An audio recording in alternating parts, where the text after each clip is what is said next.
These questions have what we will call restrictions, or what we call restrictions. And I don't know how often we've done anything like that with any questions so far. But a rational expression, literally, rational is just a fancy word for fraction. So like all these problems, you'll see a fraction that we're going to simplify today. So restrictions for rational expressions. Really, this is the only thing that you have to, what we call restrict. Is going to be a situation where you would divide by 0. So this is what you want to think about, that you can't divide by 0. That's like an illegal operation. You can't divide by 0. So your restriction, what we want to do is exclude any number that makes, I can't spell makes, the denominator, so the bottom of the fraction, equal to 0. So any number that's, we don't have to worry about the top. It's okay to have 0 on the top. Just not okay to have 0 in the bottom. And we're not going to know that. Oh my goodness, hang on a second. So anything that makes the bottom of the fraction 0, we can't use that as an x value or whatever our variable is. Okay, now, here's how these work. The most common thing people will accidentally do on these questions, they'll go, oh, there's an x here and an x here, and I'm literally just going to cross these out, and I'm going to reduce the 20 over the 15 or something like that. Anytime you have adding, or like that next one has some subtracting, you can't cross things out. It has to be in the format of things that are multiplied together. Actually, I'm going to go back up just for 1 second. Okay, so let me just make up a number. Let's say we had, like I have in that problem, I have 20 over 15, right? If you break that down into a product of its factors, right? Both of those guys are divisible by 5. So 20 is 5 times 4, and 15 is 5 times 3. And then I could cross the 5s out. That's how that works. You can't just find two numbers that add up to be 20 and add up to be 15 and then cross out anything that matches up. It wouldn't simplify. Like the correct answer here would be 4/3. That would be what that reduces to. Let me just make something up. So let's say I said 20 was, I don't know, 5 plus 15, and 15 is, I don't know, 5 plus 10, right? You can't just cross the 5s out because 15 over 10 would not reduce to the correct answer, which is going to be the 4/3. So it has to be with multiplication if you cancel some stuff out. Can't cancel things out in that format. Okay, so what we have to do is try to put everything so it ends up being a product. And at the moment, I have just 4x plus 20, and I have 3x plus 13. So to create a product, we're going to see if we can factor it in any way. So if I just look at the top of that fraction, do 4x and 20, the two terms, do they have any numbers or variables in common?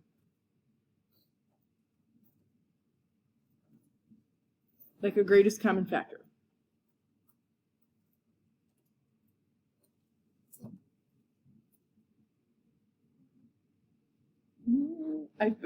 If you're saying 5, you're on the right track. What do 4 and 20 both divide by? 4. Okay. Now, if I took a 4 out in front of those terms, what would be left? Like I'm going to do kind of like undoing a distributive property if you take out a greatest common factor. So if I divide both of those terms by 4, what would be left? Exactly, x plus 5.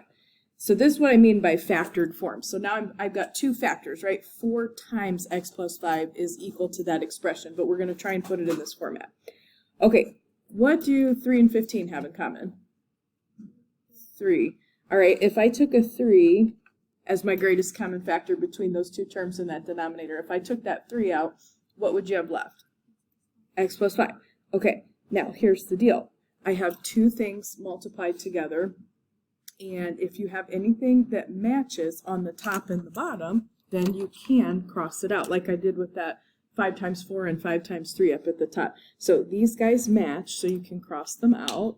And I swear I didn't do that on purpose as that little example I made up, but the answer here ends up being 4/3. Now, in terms of the restriction, and this is always tricky for people, so my restriction, I'm just going to kind of abbreviate that.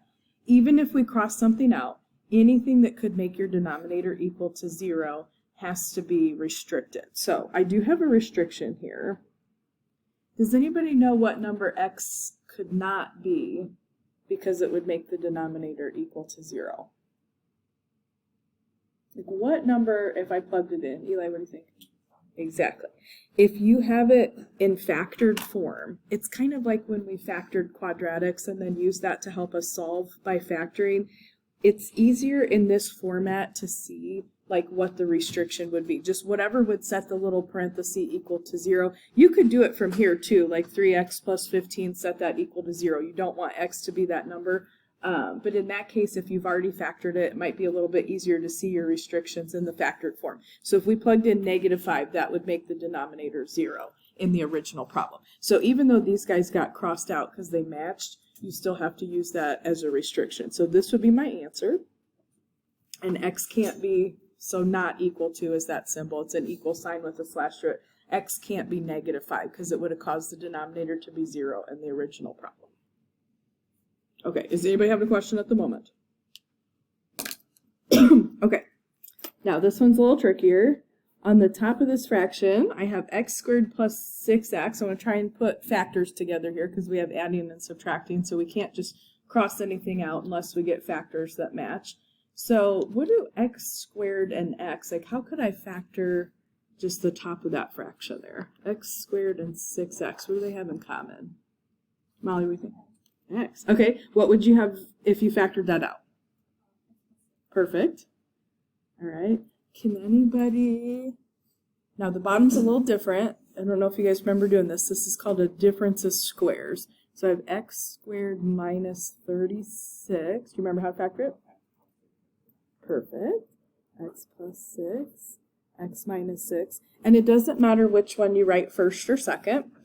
Once you have it in factored form, so on the top I have a product. I have x times that x plus 6. On the bottom we have a product. Those two factors, x plus 6, x minus 6, being multiplied. If you see anything that matches, then you are allowed to cross it out. So x plus 6 here, x plus 6 here. Just one for one. If you have one on the top, it cancels one on the bottom. Now, whatever you have left, that's your answer. So left on the top, I just have an x, and left on the bottom, I have x minus 6. And again, you can't cross the x's off here because it's not going to work that way if you have adding or subtracting. We don't have a product anymore. I just have a single term and I have subtraction. So it has to be a product, things multiplied together to cross things out. So I know this is tempting, but don't cross the x's out. Okay, can anybody raise your hand and tell me what value or values we would not want x to be in this problem? 6 is one of them, and -6, yes, definitely. 6 and -6. So even though we cross this one out, like, and you don't have to write it in the problem, but right here, if I plugged in -6, that would cause that denominator to be 0. Here, if I plugged in +6, that would cause that to be 0 as well. So 2 restrictions for this question here. All right, so each one of these is just a little different. We're just doing some factoring. There's no factoring you're doing with the top of this next fraction, right? It's just 5x. So that's just going to stay 5x. On the bottom, I've got 2 terms. So I've got 10x squared and 15x. Can anybody tell me how they would factor the bottom of that fraction? Like, what would you pull out? What would be left? They do have a greatest common factor between 10x squared and 15x. What do we think? Bless you. Bless you. X. Anything else besides x? 5. Okay. What would you have left? You took a 5x. It's just like what I'm doing when I'm saying I'm taking it out. I mean I'm dividing both of these terms by that greatest common factor, and it's like undoing a distributive property. Like pull that out in front. What would you have left if you divided both of those guys by 5x? 2x plus 1. Perfect. Okay, now, on the top, you just have a single term, but it is a product. It's 5 times x. On the bottom, I also have a product. I have 5x times the 2x plus 3. So if anything matches, we're allowed to cross it out. Does anybody know what I can cross out on this question? The 5x. I know it's kind of weird because it's not in parentheses, but you can still cross this out. So the 5's match, the x's match. Now, this fraction exists, right? what would you put on the top after you cross those out? 1. It exists, so don't put 0. So if it was 0, that would cancel the whole thing out. So if it's there, you got to go ahead and leave a 1. Now, all that would be left on the bottom would just be that 2x plus 3. And even if we crossed it out, anything that would make the denominator 0 on the original problem, we have to restrict that. So, see if you guys can tell me. There's 2 restrictions for this question. What 2 values can x not be equal to here?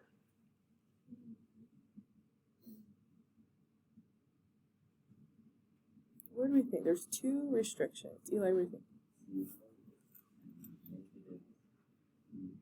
Yes, 0, -3/2, or -1.5. If you're like, what the heck, where did he get that? So just 5 times x, right? If you just have an x, whether it has a number in front of it or not, that doesn't matter, but just an x right here, if I plugged in 0, 5 times 0 would be 0, so that would make the whole denominator equal to 0. And then the 2x plus, was it plus 3? Yeah, 2x plus 3. We have, if you guys want to make a little equation, you can. You don't want that to be equal to 0. What I usually just do in my head is I just kind of think about, okay, what would, if I set that equal to 0, what would I do? And I'm like, okay, well, I would subtract 3 and divide by 2. So it's a little tricky when you got a number in front of the x, but it just means the restriction is going to be a fraction. But those are where those 2 restrictions are going to come from. Okay, does anybody have a question? All right, let's try this next one. The next one, the top, I just have 2 terms. So I just have 3x minus 6. Who could just raise your hand and tell me how would you factor just the top of that fraction? 3x minus 6. Bless you. Take out a 3 out of both. What would you have left? X minus 2, perfect. All right, now it's probably been a minute since we factored a quadratic, but the bottom of this, I've got x squared minus 6x plus 8. Anybody know what the factors for that would look like? Or like, how would I find them? Yeah. -4, -2. What you want to do, find 2 numbers that multiply to get you 8, but add to get you -6. So one of them's -4, one of them's -2. All right, once you've got your factored form, you're just looking for anything that matches. And if it matches top and bottom 1 for 1, we can cross it out. So I've got x minus 2, top and bottom, so I can get rid of those. And then nothing else matches, so we're just going to leave the rest. So we have a 3 left on the top and an x minus 4 left on the bottom. All right, now, what numbers do I not want x to be for this question? 4 is one of them. Anybody, anything else? 2. Yeah, even if we crossed it out, it still has to be a restriction because it would make the original problem 0. So 4 and 2. And the 4 comes from, like if I plug in 4 here, 4 minus 4 would be 0. If I plugged in 2 here, 2 minus 2 would be 0. So there's your 2 restrictions. All right. Now, everyone's favorite at the bottom. Okay. I tell you what. Tell me factors just for the bottom of this fraction. It's a little easier. The top of this fraction is a little harder to factor. So if I just look at the bottom, just the denominator, x squared minus 11x plus 18. Could anybody tell me the factored form of that quadratic on the bottom of the fraction only? X squared minus 11x plus 18. So I got to multiply to get 18, add to get negative 11. Grace, what do you think? Perfect. Okay. X minus 9, x minus 2. Doesn't matter which one you write first or second. It's just a product. Okay, now, I know there's a lot of different ways to do the top of this. So let me come over and just remind you, because it's a minute since we've done factoring in a situation where you got a number in front of the x squared. So let me find a different color here. Okay, so I'm just going to come over here and kind of use this space. All right, so I've got 2x squared minus 3x minus 2. And I'm going to show you guys this very method. Mr. Shramick, I think, told me he was calling it slide and divide, but I don't know why. So maybe you guys know. What you want to do, you want to multiply a times c, and I'm talking about if I had ax squared plus bx plus c.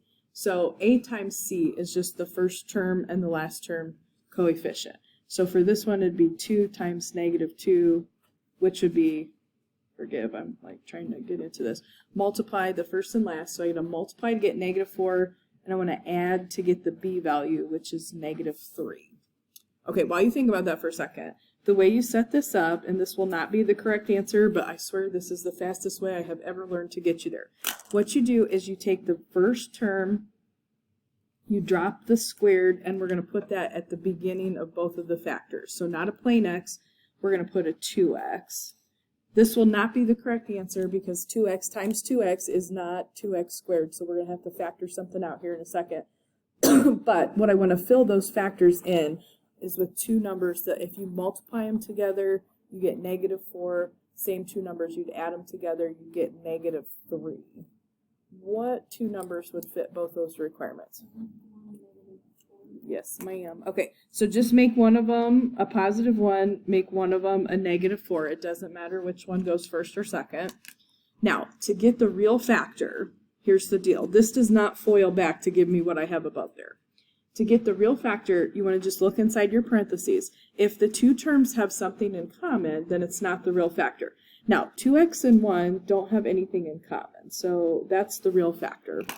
This guy here, though, 2x and 4 are both divisible by 2. And this is just a trick to the method. We're going to divide out a 2, but you don't pull it out in front or anything like that. Just kind of disappear it out. Divide both those guys by 2. So just be x minus 2. And then I always try to spot check. So if I FOIL this out, it should give me back this quadratic we had on the top of that fraction originally, plus u. I usually just check the first and last, and then that's usually good shape. So the first two terms, if you multiply these together, that should give you the first term in that original quadratic. So 2x times x, that's 2x squared. That's good. The last two terms, you could completely FOIL this out if you want, but I just checked the first and last. The last two multiplied together should give you the last term here. So 1 times negative 2 is negative 2. You should be okay. If you want to completely FOIL it out, you can, but that should be the factored form of that quadratic. So I'm going to do 2x plus 1 and x minus 2. And again, once I've got the factored form, so I've got two things multiplied on the top, two things multiplied on the bottom, if anything matches, we can cross it out. So it looks like here I have an x minus 2, one on the top, one on the bottom, so that goes. What's left? This one's a little bit more complicated than some of the others. 2x plus 1, x minus 9. Nothing else cancels. Now I have adding on the top, subtracting on the bottom, so it's not a product anymore, so you can't cancel anything out. And then for your restrictions, you only have to worry about anything that would make the denominator 0. So here, positive 9, here, positive 2, even though we crossed it out. So I got to say x can't be 9 or 2. And again, you don't have to write them in any particular order. Is anybody having a question? Okay. Now, we're just going to do some more simplifying rational expressions here on the back, but what I'm going to add into the mix is that we are going to multiply two rational expressions together. Now, if you multiply two fractions, do you need a common denominator? If you multiply two fractions, do you need a common denominator? No, only for adding and subtracting. So here's all we're going to do. We're just going to multiply straight across the top, straight across the bottom. I don't have any adding or subtracting in this at all. So if anything matches, we can cross it out. But let me go ahead and simplify it to just one fraction first. So I'm just going to multiply straight across the top. We're not going to do any factoring. I'm going to multiply my numbers. So 3 times 8 would be 24. Okay, if I multiply this, how many x's do I have on the top of that? 9. So it'd be x to the 9th. You add the exponents, and I have a y squared. We'll simplify in just a second. On the bottom, we're just multiply those numbers. 5 and 6 is 30. And then how many y's do we have on the bottom? 16. Just add those exponents there. Okay, now this is a little throwback to our previous unit to just work on simplifying using exponent properties. So if you can reduce the fraction, So 24 over 30. And if you ever want to grab your calculator and do that instead of doing it by hand, both of those numbers are divisible by 6, but you could type in the 24 over 30, do your math, enter, it'll reduce it for you. This would be 4/5, so it's not going to cancel. And then I only have x's on the top, so it would be x to the 9th. Where do you have more y's, top or bottom? How many more? 14. So like these 2 on the top are going to cancel 2 on the bottom, but we would still have 14 left. All right, so there's that's as simplified as we can go there. Now, what are my restrictions for this question? Like what number do I not want what variable to be? What would make your denominator 0 here?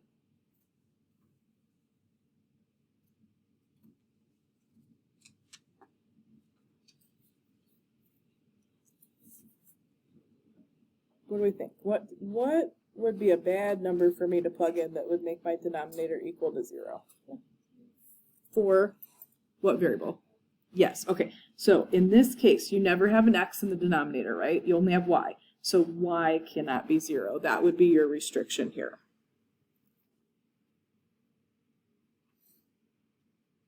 Okay, does anybody have a question? Now we're going to get back into some more factoring here. Okay, so I would tell you, let's just factor this, like 4 factoring quadratics in one problem. We're just going to factor, right? Tell me, let's see, 2 numbers, when you multiply them, you get 4, you add them, you get -5.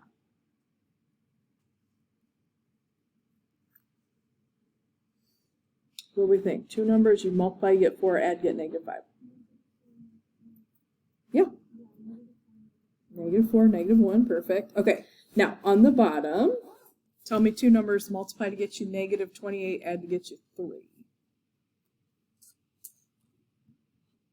So think of 2 numbers, when you multiply them, you get -28, so you've got to have one of each. One's got to be positive, one's got to be negative. Want to add up to 3. What do you think? Yes, or no, you're close. Has to add up to +3. There you go. X minus 4, x plus 7. Okay, now, within this particular fraction, right, I do have matching x minus 4's top and bottom, so I could just go ahead and cross that out right there. All right, let's see what else we got. I'm just going to factor this real quick. Okay, multiply to get -3, add to get 2. Let's go x plus 3, x minus 1. Doesn't matter which one you write first or second. And then on the bottom, multiply to get 21 and add to get 10. So I'm going to use 3 and 7. Both of those would be positive. Okay, now also within this fraction right here, this is going to be crossing out. And what happens if you're going to multiply these 2 expressions? We're just going to go straight across the top, straight across the bottom. So this whole thing you can think of as just like one giant fraction. So if anything else matched up top and bottom in either side of those 2 fractions, then we could cross it out. That's not the case in this particular problem. I have x minus 1 in 2 spots, but they're both on the top, so they don't cancel. Kind of the same thing with the x plus 7. So those will just be left over. Now, I'm going to have you guys, when you simplify these, just leave it in factored form. Don't actually FOIL anything, okay? So on the top, you have x minus 1 times x minus 1. On the bottom, you have x plus 7, x plus 7. If you want to, you can actually, since those 2 factors are the same, you can write x minus 1 squared, x plus 7 squared, either way.